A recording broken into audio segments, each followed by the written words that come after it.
Thank you मित्रों। आज हम एक बहुत ही महत्वपूर्ण विषय पर आपके सामने एक वीडियो लेकर आ रहा हूं।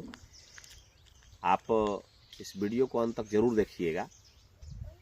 आप जैसा जानते हैं अभी खान पान ऐसा हो गया है जिसके कारण भयानक बीमारी हम सबों के बीच में आ रही है। बहुत बड़े बड़े बीमारी का सामना लोग कर रहे हैं। अभी हम अपने आसपास देख रहे हैं कि कैंसर, अल्सर जैसे भयानक बीमारी, असाध्य रोग जो है वो हम सबों के बीच में बहुत तीव्र गति से आ रहा है। हमारे रिलेशन के कई लोग जो हैं उनके बारे में भी मैंने देखा है, सुना है कि कैंसर से पीड़ित हैं। तो मुझे एक बात ध्यान में आई कि विद्या को बांटना चाहिए और जिस विषय में मुझे जानकारी है उसको आप तक मैं पहुंचाऊं ताकि आप सुरक्षित रहें। एक पंक्ति मुझे ध्यान में आ रहा है, यद्यपि कि यह भक्ति के क्षेत्र में है। यह पंक्ति है कि दुख में सुमिरन सब करे, सुख में करे न कोय, और जो सुख में सुमिरन करे तो दुख काहे को होए। यानी भगवान का नाम सब लोग दुख में लेते हैं, उस परब्रह्म परमेश्वर को हम दुख में याद करते हैं, जबकि सुख होने पर हम उसको भूल जाते हैं। यदि उसको हम सुख में भी स्मरण करते रहें, नाम लेते रहें, गुणानुवाद करते रहें, तो निश्चित मानिए हमारे ऊपर कभी परमात्मा विपत्ति आने ही नहीं देगा। अर्थात आप यह पंक्ति भी सुने होंगे कि हमें चिंता नहीं उनकी, उन्हें चिंता हमारी है, हमारे रथ का चालक सुदर्शन चक्रधारी है। तो ठीक इसके माध्यम से मैं ये बताना चाह रहा हूं कि यदि जो बीमारी हमारे बीच में फैल रही है उसको पहले से ही हम अपने शरीर को इस प्रकार बना लें ताकि हमारे शरीर में वो बीमारी प्रवेश करने का कोई स्थान न रहे, कोई जगह न रहे, कोई छिद्र न रहे, तो हम उसका प्रयोग क्यों नहीं करते हैं।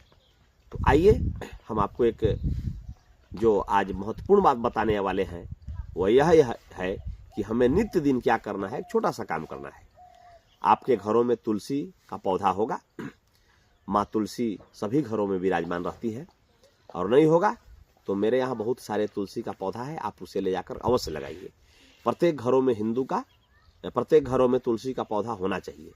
अब हिंदू धर्म मानने वाले जो हैं उनके घरों में तो रहता ही है, लेकिन दूसरे धर्म के लोगों से भी मैं आग्रह करूंगा कि यह एक औषधीय पौधा भी है, इसलिए हमारे यहाँ धर्मशास्त्रों में इसे माता का स्वरूप दिया गया है, माता का रूप दिया गया है, माता का मान्यता दिया गया है। इसलिए आप भी इसको लगाएं औषधीय पौधा जान करके। और आपको प्रत्येक दिन ब्रश करने के बाद हो सके तो स्नान करके एक लोटा पानी तुलसी को अर्पित कीजिए, तुलसी माँ को समर्पित कीजिए, एक लोटा जल जो है। और यदि यह भी संभव नहीं है तो आप तुलसी माँ को प्रणाम करके और 5 पत्ता तोड़ करके और खाली पेट उसे नित्य दिन सुबह सुबह खाइए। आपको जीवन में कभी कैंसर का बीमारी नहीं होगा।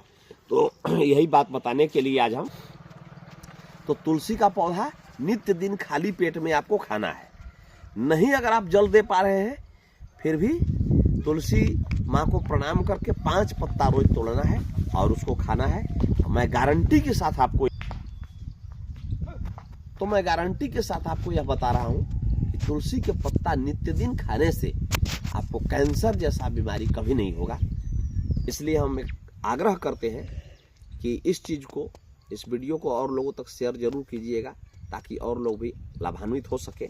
आप मेरे बातों पर विश्वास कीजिए, यकीन मानिए, तुलसी का पौधा खाने से आपको जीवन में कैंसर नहीं होगा। इस बात की गारंटी मैं देता हूँ। हाँ, कैंसर हो गया है तब बहुत ज़्यादा समय लगेगा, क्योंकि हमारा जो यह तुलसी का पत्ता का सेवन है वो कैंसर न हो इसके लिए है। स्वस्थ शरीर में आप बचपन से ही छोटे बच्चों को आदत डालिए जो तुलसी का पत्ता सुबह उठ करके स्नान ध्यान करके खाली पेटे तुलसी का पौधा से पत्ता लेंगे और पत्ता का सेवन करेंगे और आपका बच्चा को जीवन में कभी कैंसर नहीं होगा। यह कहानी, यह बात मैं आपको इसलिए बता रहा हूँ क्योंकि अभी एक छोटा बच्चा को मैंने कैंसर रोग से ग्रसित देखा, तो मुझे यह बात ध्यान में आई कि इस बात को मुझे और लोगों तक शेयर अवश्य करना चाहिए। बहुत बहुत धन्यवाद।